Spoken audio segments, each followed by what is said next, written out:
تو جب لوگوں کو انفارم ہی نہیں ہو پائے گا کہ کیا حالات ہیں ملک کے، تو وہ کیا کریں گے بیچارے؟ سڑکوں پر خوار ہوتے رہیں گے، پھر یہ کیا ہوگا؟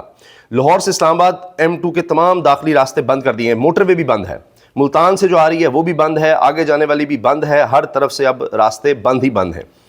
تو یہ تو انہوں نے کر دیا ہے حال ملک کا کہ تمام راستے خود بند کر دیے۔ اب بھی جو مظاہرین ہیں وہ لاہور میں ہی موجود ہیں، انہوں نے آگے جانا ہی نہیں جانا، ان کے بھی سربراہ نے علامہ صادق رضوی نے اس کا بتانا ہے، لیکن وہ کب بتائیں گے، آگے بڑھیں گے نہیں بڑھیں گے، اللہ کرے معاملہ سلجھ جائے۔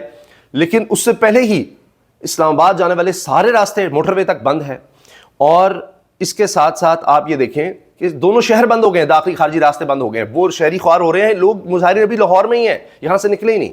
یہ تو مینجمنٹ ہے، یہ تو ان کی سوچ ہے، کیا کریں اس حکومت کا۔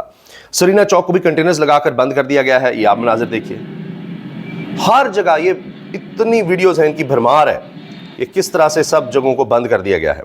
اور حال یہ ہے کہ سڑکوں پر اب آپ یہ دیکھیں کہ جو پولیس وینز ہیں وہ بھی پھنسی ہوئی ہیں، پولیس وین بھی پھنس گئی ہیں، یہ بھی دکھایا جا رہا ہے، پولیس وینز بھی پھنس چکی ہیں۔ یہ دیکھیں آپ، پریزن وینز، انہوں نے پتہ نہیں لوگوں کو پکڑنے کے لیے جانا تھا، کیا چکر تھا، اور یہ بھی اب وہاں پر اس وقت پھنس چکے ہیں۔ یہ تو حال ہے، اور لوگ خوار ہو رہے ہیں۔ یہ اگر آپ دیکھ سکیں کنٹینرز کس طرح لگے ہوئے ہیں، یہ میں آپ کو زوم کر کے دکھا رہا ہوں، یہ دیکھیے، یہ کنٹینرز ہی کنٹینرز، یہ پل کے نیچے سارے راستے ایسے بند کیے گئے ہیں، خندقیں تک کھودنے کی اطلاعات تھیں۔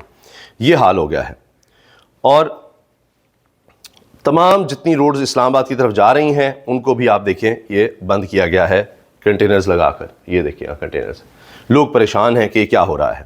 آپ پہلے بتا دیں، لوگ اپنا کوئی انتظام کر لیں۔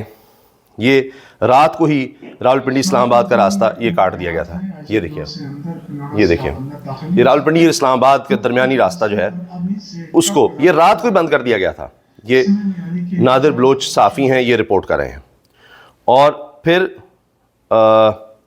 یہ اب دیکھیں کہ یہاں پر لوگ کس طرح بڑی تعداد میں پہنچے، اور یہاں پر لوگ بڑھتے چلے جا رہے ہیں۔ اب یہ رپورٹ ہو رہا ہے کہ آج جمعے کا دن تھا، جمعے کی نماز کی وجہ سے جلدی چھٹی ہو جاتی ہے سکولز میں اور دفاتر میں، تو سڑکوں پر لوگ کس طرح خوار ہو رہے ہیں وہ آپ دیکھیے، ہر چیز بند۔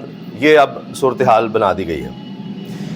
یہ جی نوٹیفیکیشن ہے، اسلام آباد اور راولپنڈی میں غیر معینہ مدت تک موبائل انٹرنیٹ سروس معطل رہے گی، اور غیر معینہ مدت ہے، مطلب مدت بھی نہیں بتا رہے کہ کب تک یہ سب بند رہے گا، کیا ہوگا کیا نہیں ہوگا۔ ہاں، ان معاملات میں حکومت کی توجہ نہیں ہے، جہاں توجہ ہے وہ عمران خان کی کیسز، اس میں عمران خان کا اور ان کی اہلیہ کا بیان بھی آ گیا ہے 342 کا، جو بڑا اہم ہوتا ہے، کنکلوڈنگ ہوتا ہے یعنی کیس کا، اس کی بھی بات کریں گے۔ لیکن یہ دیکھیے، بیرونی مالیاتی یقین دہانی میں ناکامی، کرپشن رپورٹ کے اجرا میں تاخیر، IMF سے معاہدے میں بڑی رکاوٹ، ابھی تک کی معاہدہ ہو نہیں پایا۔ اور شہباز رانا رپورٹ کر رہے ہیں، Pakistan and IMF were unable to conclude the second review talks within the deadline due to outstanding issues concerning timing of the publication of governance and corruption diagnostic assessment report and differences over flood loss estimates۔ کتنا نقصان ہوا ہے flood میں، اس پہ بھی دونوں طرف سے ابھی تک معاملہ حل نہیں ہو سکا۔ اچھا جی، یہ ثاقب بشیر صاحب بتا رہے ہیں، بریکنگ نیوز کورٹ رپورٹنگ میں بڑا نام، توشہ خانہ 2 کیس میں عمران خان اور بشرا بی بی کا 342 کا اہم جواب سامنے آ گیا۔ 2018 میں توشہ خانہ پالیسی کے مطابق تحفے سے متعلق صرف رپورٹ نہ کرنے پر قانون کے مطابق ایکشن لیا جا سکتا ہے، اگر کوئی رپورٹ نہ کرے تو۔ ہم نے تو رپورٹ بھی کیا، سب کچھ کیا۔ ملٹری سیکٹری نے مجھ سے پوچھ کر رپورٹ کیا، پھر بلغاری سیٹ کی توشہ خانہ رولز کے مطابق قیمت 59 لاکھ روپے لگوائی، جس کی آدھی قیمت 29 لاکھ دے کر قانون کے مطابق تحفہ ہم نے اپنے پاس رکھا۔ FIA کے دائرہ اختیار سے متعلق توشہ خانہ رولز مکمل خاموش ہیں۔ انعام اللہ شاہ کو کبھی نہیں کہا کہ شعیب عباسی پر پریشر ڈال کر قیمت لگوائے۔ اگر فرض کریں انعام اللہ شاہ نے مئی 2021 میں مجھے اتنا فائدہ پروسیکیوشن کے مطابق 3 ارب 20 کروڑ کا پہنچایا، تو جولائی 2021 میں اس کو بدنیتی کی بنیاد پر دوہری تنخواہ 70,000 لینے پر برطرف کیوں کرتا؟ وہ جہانگیر ترین کا ٹول تھا جس نے توشہ خانہ 1 2023 میں گواہی دیتے ہوئے بلغاری سیٹ کی بھی قیمت کم لگوانے کا کہیں ذکر ہی نہیں کیا، نہ ہی شعیب عباسی نے ذکر کیا تھا۔ اب توشہ خانہ 2 میں آ کر دونوں یہ بیانات بھی دے رہے ہیں کہ میرے کہنے پر قیمت کم لگوائی ہے۔ پھر اٹلی سے نیب کے قیمت کا تخمینہ تقریباً 7 کروڑ لگوایا، وہ تو اب نیب ترمیم ہو چکی، نیب کا تو دائرہ اختیار ہی نہیں بنتا، وہ کیسے لگوا سکتے ہیں؟ اور چبہ نیب نے بھی وعدہ معاف گواہ شعیب عباسی کی معافی کو بغیر اختیار کے ہی منظور کر لیا۔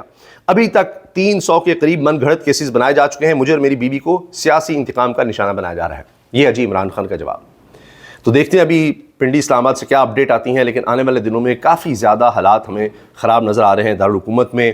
ابھی چونکہ سہیل آفریدی کا وزیر اعلیٰ بننا، اس میں بھی بہت رکاوٹیں ہیں، انشاءاللہ تفصیل سے اس میں آگے آپ کو بتائیں گے اندر کی خبریں کہاں ہیں، کہاں سے کس طرح کی رکاوٹیں ہیں۔ یہ معاملہ آسان نہیں ہونا، اور یہ رکاوٹیں رہیں تو پھر کیا حالات بنتے نظر آئیں گے، کیونکہ وفاقی حکومت اور صوبائی حکومت میں شدید کشیدگی نظر آ رہی ہے۔ اللہ حافظ۔